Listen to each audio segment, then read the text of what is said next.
सबने कहानियाँ तो सुनी ही होंगी, तो एक ऐसी ही कहानी के साथ आज मैं आपके पास आई हूँ। तो ज़रा गौर से सुनिएगा।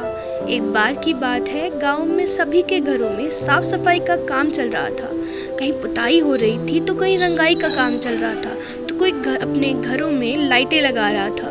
एक घर ऐसा था जिसमें एक बूढ़ी दादी रहती थी, जो अपने घर के पीछे कुछ खुदाई करवा रही थी कि तभी पास से एक औरत निकली और उसने पूछा, अरे ओ अम्मा, क्या करवा रही हो?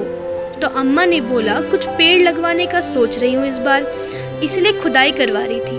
अब दिवाली के बाद बहुत प्रदूषण सा हो जाता है, इसलिए उसे कुछ कम करने की कोशिश कर रही हूँ। वो औरत वहाँ से मुस्कुरा कर चली गई। अब दिन भर की मेहनत के बाद अम्मा जी उस मैदान में पानी डालकर सोने चली गई। कुछ दिन बाद उसमें पेड़ भी आ गए और वो बढ़ने लगे। लगभग 1 महीने बाद जब वह पेड़ बड़े हो गए तो यह सब देखकर अम्मा जी बहुत खुश हुई। एक बार देर रात को उनके पीछे मैदान से कुछ आवाज़ें आईं तो उनको डर लगने लगा, लेकिन उन्होंने हिम्मत करके लालटेन जलाई और मैदान में देखने चली गई।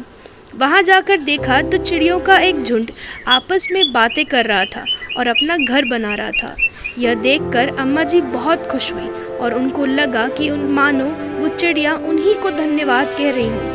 उन्हें एक जगह मिल गई जहाँ वो अपना घरौंदा बना सकती हैं। यह दृश्य देखने के बाद अम्मा जी वहाँ से चली गई और अगले ही दिन उन्होंने रात के बारे में सभी को बहुत खुश होकर बताया और यह भी कहा कि अगर आज हम पेड़ बचाएंगे और लगाएंगे तो हमारे आगे आने वाली पीढ़ी भी अच्छे से रह पाएगी और उन्हें भी कोई दिक्कत नहीं होगी। यह सब सुनकर गांव वाले मानो प्रेरित से हो गए। सभी ने एक एक कर अपने अपने घरों में पेड़ पौधे लगाना शुरू कर दिया और ऐसे ही देखते देखते वह पूरा गांव हरा भरा सा हो गया और चिड़ियों से चहचहाने लगा।